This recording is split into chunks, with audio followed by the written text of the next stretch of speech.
اس کے روب سے لوگ ڈرتے ہیں، خوف کھاتے ہیں. تو ایسے شخص کے لیے کیا ہے؟ آئیے ذرا اللہ کے نبی سے پوچھتے ہیں. اللہ کے نبی کیا فرماتے ہیں؟ نبی فرماتے ہیں کہ اگر کوئی شخص کسی شخص کی وجہ سے، یعنی کہ جو انسان کہتا ہے نا کہ بہت بڑا روب ہے، اس کی وجہ سے اگر کوئی شریف انسان اپنا راستہ بدل لے تو اس شخص جس کی وجہ سے اس شریف انسان نے راستہ بدلا، کائنات کے نبی فرماتے ہیں کہ وہ کائنات میں اس سے بڑا ذلیل کوئی شخص ہے ہی نہیں. اس سے بڑا ذلیل شخص کوئی نہیں ہے. جس سے لوگ ڈریں، جس سے لوگ گھبرائیں، اس سے بڑا ذلیل شخص کوئی نہیں ہے. ایک مل جل کے صلوات کریں. اللہم صلی علی محمد و علی محمد. نعرہ حیدری. مولا کا قول سناتا ہے. دیکھیے مولا نے فرمایا کسی سے آپ زبان سے مت کہو کہ آپ میرے لیے دعا کرو. کسی سے آپ زبان سے مت کہو کہ آپ میرے لیے دعا کرو. لیکن اکثر ہم تو معاشرے میں دیکھتے ہیں کہ ہم تو سب سے کہتے ہیں بھائی آپ حسین دیکھری جا رہے ہیں میرے لیے دعا کر دینا. بھائی آپ جوگی پورا جا رہے ہیں میرے لیے دعا کر دینا. آپ زیارتوں میں جا رہے ہیں میرے لیے دعا کر دینا. حتیٰ یہاں تک کہ جب کوئی انسان نماز فارغ کرتا ہے تو ہم اس سے بھی کہتے ہیں بھائی التماس دعا. اب ہم نے یہ بات شریعت کے اعتبار سے دیکھی تو شریعت کے اعتبار سے تو اس میں جائز ہے، آپ کہہ سکتے ہو. لیکن مولا نے کیا بات کہی کہ آپ کسی سے زبان سے مت کہو. مولا آپ کی بات تو بالکل شریعت کے مطابق ہوتی ہے تو عجب نہیں مولا کہ میری بات عین شریعت ہے.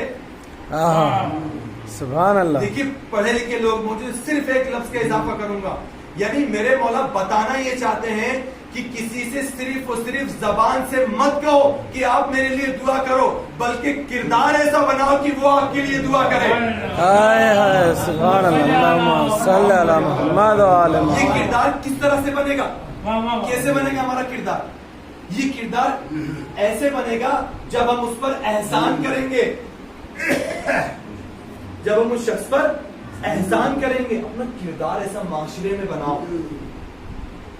کہ وہ خود آپ کے لیے دعا کرے پروردگار کتنا نیک بندہ ہے، کیسے پریشان ہو گیا ہے یہاں پر آ کر، کیا بلائیں آ گئی اس کے اوپر، کیا مصیبتیں آ گئی. پروردگار اس کی تمام مصیبتوں کو دور کر دے. اتنا مومن بندہ ہے، کتنا متقی بندہ ہے، اس کی تمام پریشانیوں کو دور کر دے. بس ایک اور حدیث مولا کی. مولا ہم تمام عزاداروں سے کیا کہہ رہے ہیں سنیے، قسم خدا کی وقت آخر میرے مولا وصیت کا صرف ایک جملہ اپنے بیٹے امام حسن امام حسین کو اللہم صلی علی محمد و علی محمد. تمام پوری دنیا کو میسج دیا میرے مولا نے. دونوں بیٹوں کو بلایا، کہا بیٹا حسن بیٹا حسین.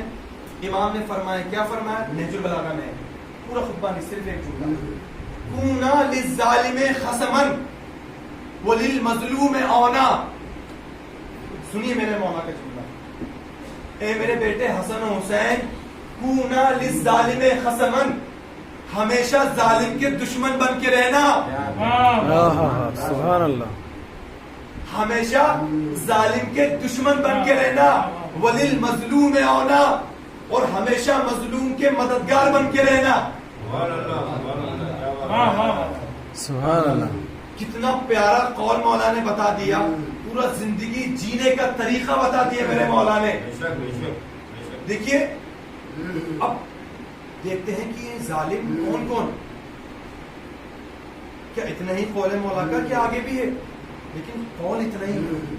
اب اس کو آپ کو سمجھنا ہے. کونا للظالم خصما، ہر ظالم کے.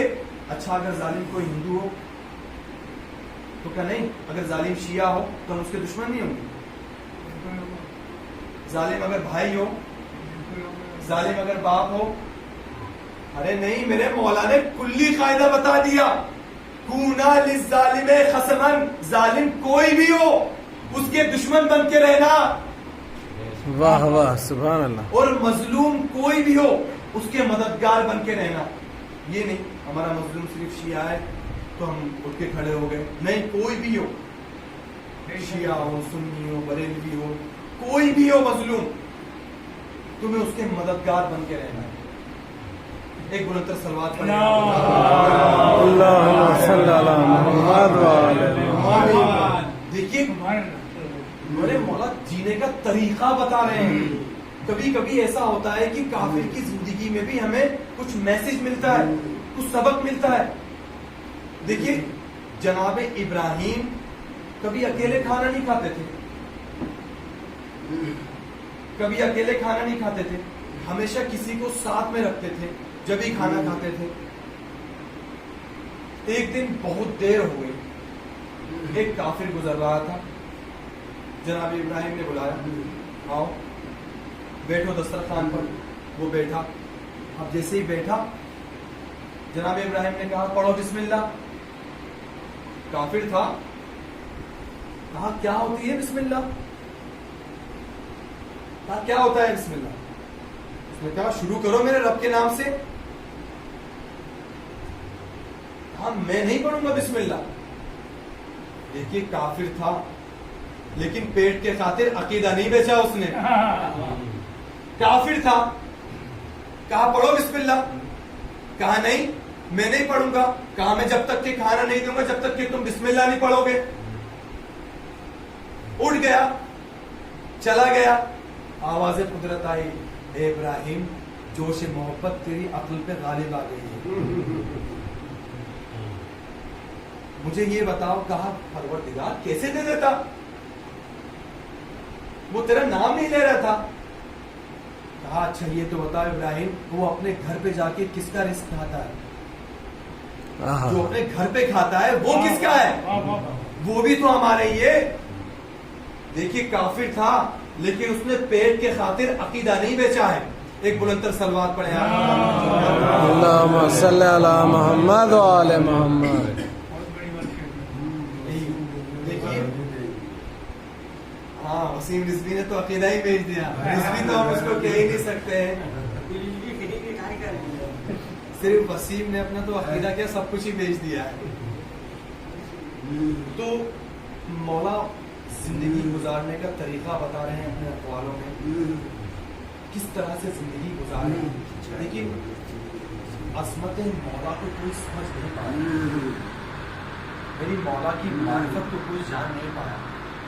کیا عظمت و معرفت تھی. ہم لوگ بڑے خوش نصیب ہیں جو اپنے مرحوموں کے لیے مجلسیں بھی کرتے ہیں، ماتم بھی کرتے ہیں. تمام مرحوموں کے لیے اتنے مومنین موجود بھی ہیں جو مجلس کو سن رہے ہیں، ان کو اس کا احساس ثواب بھی پہنچ رہا ہے. ذرا کربلا میں جب 11 محرم کو قافلے کو گزارا گیا نا تو عزیزان گرامی قافلے کو اس راستے سے گزارا گیا جہاں پر شہدا کے لاشیں غور و کفن پڑے ہوئے تھے. یہ منظر امام سید سجاد نے دیکھا تو امام کا رنگ متغیر ہو گیا.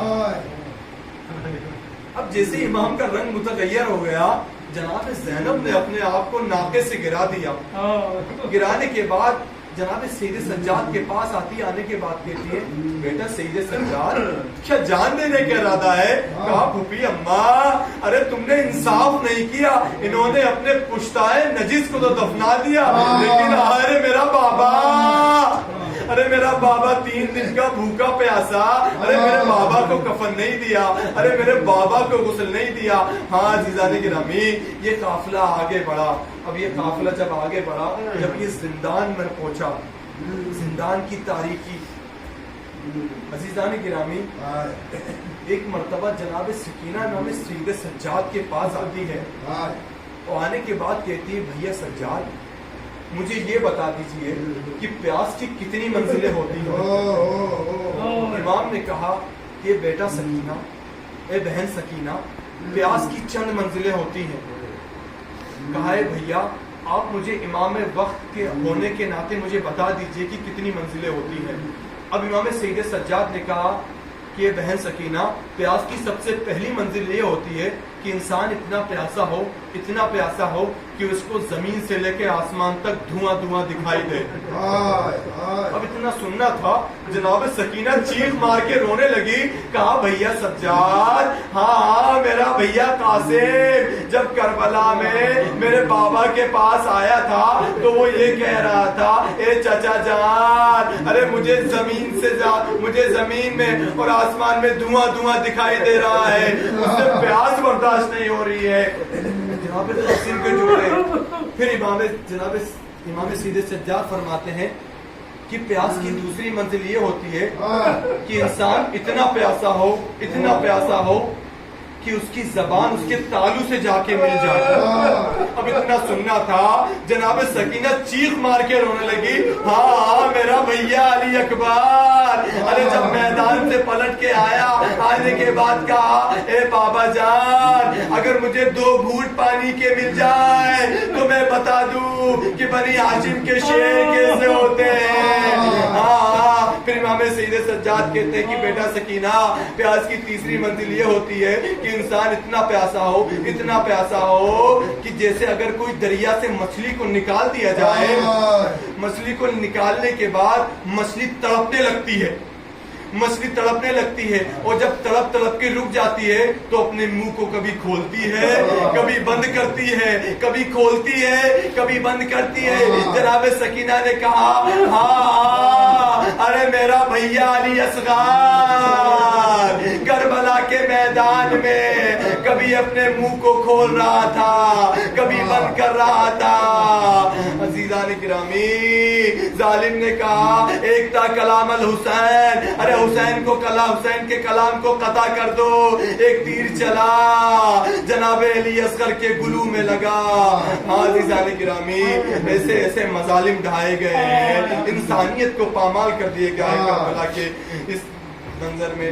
عزیزان گرامی جب یہ قافلہ مدینے میں پہنچا, بس ایک آخری روایت پڑھتا ہوں. امام سید سجاد سے کسی نے پوچھا آخر آپ اتنا گریا کرتے ہیں مولا, بس آخری روایت ہے جتنا گریا کرنا ہے گریا کیجیے, مولا کو پرسا دیجیے.